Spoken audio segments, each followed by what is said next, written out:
Pour construire n'importe quelle structure sous-marine, il faut recourir à une grande ingénierie. Les fondations d'un grand pont enjambant un fleuve ou une baie sont ancrées sous l'eau. C'est encore plus compliqué avec les tunnels sous-marins. Toute construction sous-marine est un défi. Les ingénieurs doivent faire face à la pression de l'eau et à la corrosion due à l'eau salée. Il faut aussi trouver les matériaux appropriés. Les plus classiques sont le béton, l'acier et le plexiglas. Le béton ne craint pas les courants et n'est pas endommagé par l'eau salée. L'acier confère aux constructions sous-marines une structure solide. Quant au plexiglas, il est solide, durable et résistant à la lumière du soleil. Il est également transparent. C'est pourquoi il est souvent utilisé pour faire des fenêtres dans les bâtiments sous-marins. Quoi qu'il en soit, lorsque l'eau est peu profonde, il n'est pas très dur d'y construire quelque chose. Les constructeurs créent d'abord une fondation temporaire, puis installent plusieurs piliers par-dessus afin de soutenir la structure. Mais lorsque l'eau est profonde, il faut utiliser d'autres méthodes. Selon celle choisie, l'eau est soit extraite, soit détournée pendant le processus de construction. L'une de ces méthodes consiste à utiliser un système de pilotis. Il s'agit de longues colonnes fines, principalement faites d'acier. Mais leur intérieur est creux. À l'aide d'un énorme marteau, les pilotis sont enfoncés au fond de l'eau, comme on enfoncerait des clous dans une planche. Ensuite, ces colonnes d'acier sont remplies de béton grâce à un tube spécial. Le béton déplace l'eau qui se trouvait à l'intérieur.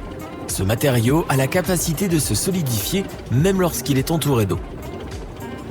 C'est ainsi que les pilotis finissent par devenir des fondations très stables pour les constructions sous-marines. Cette technique est un moyen très rentable pour construire quelque chose qui doit rester en place car ces piliers empêcheront la structure d'être déplacée par le courant. Les batards d'eau représentent une autre solution pour construire des structures sous-marines. Ils sont temporaires et permettent aux ouvriers d'avoir un espace sec pour travailler. L'eau est pompée hors de cette enceinte et cela fonctionne comme un barrage. Un bâtard d'eau ressemble à une immense fosse, dont les parois élevées sont entourées d'eau. Ils sont faits de pierre, d'acier et même de terre. Ces constructions peuvent être installées rapidement et retirées encore plus rapidement, mais leur mise en place reste compliquée pour les ingénieurs, car ils doivent s'assurer que la structure ne sera pas inondée et ne s'effondrera pas. La façon la plus simple de construire un bâtard d'eau est d'empiler des sacs de terre. Mais dans ce cas, les ouvriers doivent quand même consolider cette structure afin de la protéger des dommages causés par l'eau. Une fois que le bâtard d'eau est prêt, des pompes extraient l'eau située à l'intérieur. Il est parfois trop coûteux de construire un bâtard d'eau suffisamment profond et solide. Les constructeurs utilisent alors des pompes puissantes qui évacuent l'eau au fur et à mesure qu'elle s'infiltre à travers les parois. Un bâtard d'eau peut céder, mais ce processus est lent et prévisible. C'est pourquoi sur un tel chantier, il y a toujours des pompes de secours qui peuvent fonctionner à plein régime en cas d'urgence afin de maintenir l'eau à l'écart, le temps de faire évacuer les ouvriers. Les bâtards d'eau sont généralement utilisés lors de la construction de barrages et de ponts. Mais lorsqu'un grand navire doit être réparé, les ingénieurs y ont également recours. Les grands bateaux étant trop massifs pour être sortis sur la terre ferme, un bâtard d'eau forme une parfaite cale sèche. Le navire est ainsi isolé de l'eau et les mécaniciens peuvent le réparer là où il se trouve. Lorsqu'un bateau de croisière doit être agrandi, les ingénieurs construisent un bâtard d'eau autour. Puis ils pompent l'eau à l'intérieur, le mettant ainsi à sec. Le navire est alors coupé en deux et le travail d'allongement commence. Il y a plusieurs types de bâtards d'eau. Contreventés, cellulaires, remplis de roches ou faits de terre. Pour chaque type, les ingénieurs doivent déterminer la profondeur à laquelle le mur doit être enfoncé dans le sol. Tout dépend de la nature du sol et du type de réservoir d'eau. Les bâtards d'eau contreventés sont principalement utilisés pour les travaux en eau peu profonde. Ils sont faits de pales planches, qui sont des pièces dont les bords s'emboîtent. Habituellement, les pales planches sont en acier, mais elles peuvent également être faites de béton armé ou de bois et elles créent une sorte de coffre autour du chantier. Les bâtards d'eau cellulaires sont également faits de pales planches, mais dans ce cas, elles ont une forme différente. Après avoir été reliées entre elles, elles forment des cellules qui sont remplies de terre ou d'argile. Le résultat forme un mur étanche parfaitement stable. Les bâtards d'eau remplis de roches sont utilisés lorsqu'il y a beaucoup de pierres sur le site de construction. Ils sont construits au-dessus du sol. Cela empêche l'eau de s'infiltrer dans le bâtard d'eau et les roches servent de renfort. Les bâtards d'eau en terre sont construits dans les zones où la profondeur de l'eau est inférieure à 3 mètres. Ils sont créés à partir de ce qui se trouve à portée de main. argile, sable ou terre.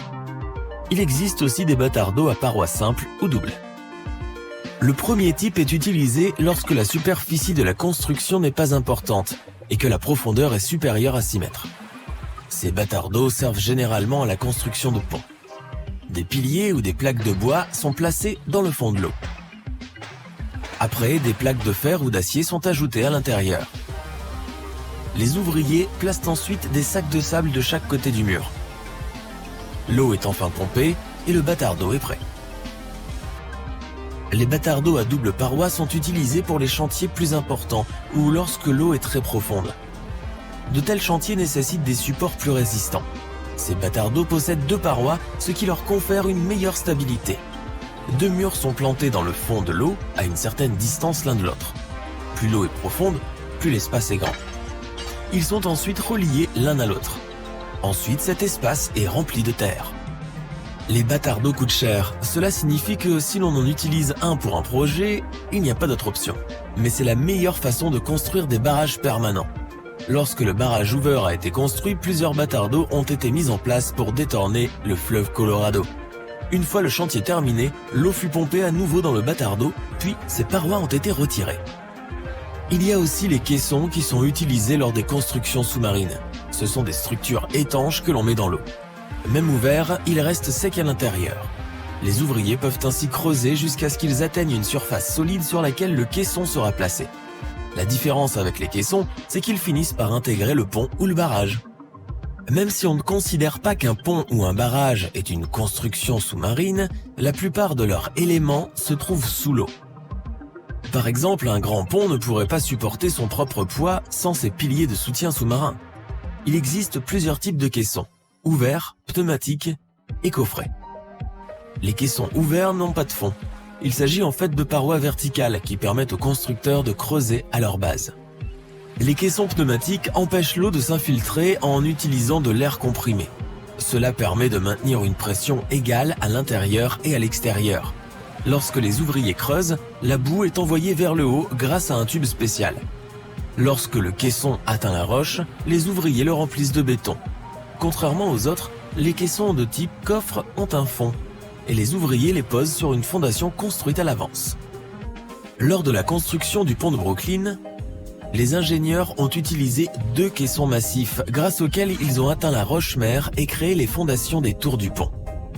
Il y a aussi la construction hors site. Dans ce cas, les éléments sont non seulement construits, mais aussi assemblés en dehors du chantier. Les ingénieurs ont alors recours à la construction dite modulaire. Différents modules produits en usine sont livrés sur un site où ils sont assemblés comme une sorte de Lego géant. Les structures obtenues sont ensuite remorquées ou transportées sur d'énormes barges jusqu'au site final, où elles seront définitivement mises en place. Certaines coulent sous leur propre poids, mais d'autres ne peuvent atteindre le fond de la mer qu'après avoir été lestées. Cette méthode de construction est très coûteuse, mais elle reste beaucoup plus rentable que tout construire directement sous l'eau, ce qui nécessite des ingénieurs qualifiés et des outils spéciaux, sans compter les risques. Et qu'en est-il des tunnels sous-marins ? Comment sont-ils construits ? Les tunnels modernes sont généralement construits à l'aide d'énormes fourreuses, qu'on surnomme les tops. Quoique de telles machines aient un prix exorbitant, plusieurs millions de dollars, il leur faut peu de temps pour créer un long tunnel. La foreuse avance très lentement. Elle est dotée d'un plateau circulaire équipé de fraises à disque rotatif. Elles peuvent ainsi facilement ronger la roche solide. Celle-ci se retrouve ensuite sur un tapis roulant, puis un autre mécanisme l'utilise pour construire le revêtement du tunnel dans le sillage de la taupe. La taupe ne se contente donc pas de creuser un tunnel, elle en renforce également les parois. 11 énormes taupes ont ainsi été utilisées pour creuser le tunnel sous la Manche, long de 50 km, en seulement 3 ans. La tranchée couverte est une autre méthode, utilisée pour créer un tunnel sous-marin. Tout d'abord, les ouvriers creusent une tranchée dans le fond de l'océan ou dans le lit de la rivière. Puis ils y placent des tubes en béton ou en acier, fabriqués à l'avance. Après avoir recouvert ces tubes d'une espèce couche de roche, les différentes sections sont reliées entre elles et il ne reste plus qu'à pomper l'eau en dehors. C'est ainsi que le tunnel Ted Williams, qui relie l'aéroport de Logan au sud de Boston, a été construit. Il a nécessité 12 énormes tubes d'acier de près de 100 mètres chacun qui contenaient des routes déjà préconstruites.